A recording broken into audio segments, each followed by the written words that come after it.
Because of racial and economic disparities in this country, white Americans are just getting sick and dying less than Americans of color are in this pandemic. It's been like that since day one of the pandemic.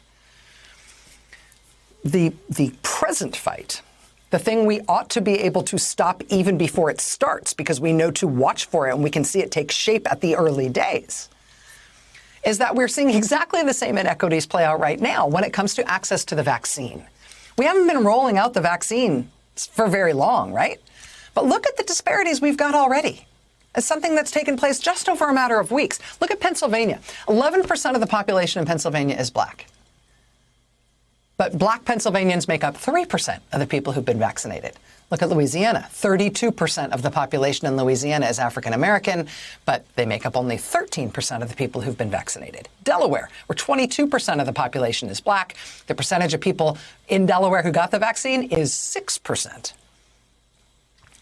And yes, some vaccine hesitancy in communities of color may be partly to blame here, but beyond that, there really are very clear barriers for entry to getting a vaccine that really do disproportionately affect people of color. In most places to get the vaccine, you need to register online. Well, in order to do that, you need to be able to afford access to the internet. Can't afford Wi-Fi, don't have a smartphone. Good luck getting the vaccine in those places. Other vaccine sites are drive-through only. You show up in a car, roll down your window, roll up your sleeve.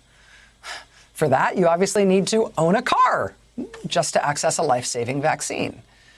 More people of color have been getting sick. More people of color have been dying.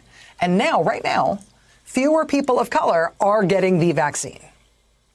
Vaccine inequity is a problem all over the country right this second. It is not a long-standing problem because we've only had this vaccine for a few weeks, but we are already making the same mistakes as a country that we did throughout the pandemic that got us to these terrible health and death disparities that we've seen over the course of the past year. Hey, thanks for watching our YouTube channel. You should know that you can follow today's top stories and breaking news and catch up on your favorite MSNBC shows all in one place. Download the NBC News app today.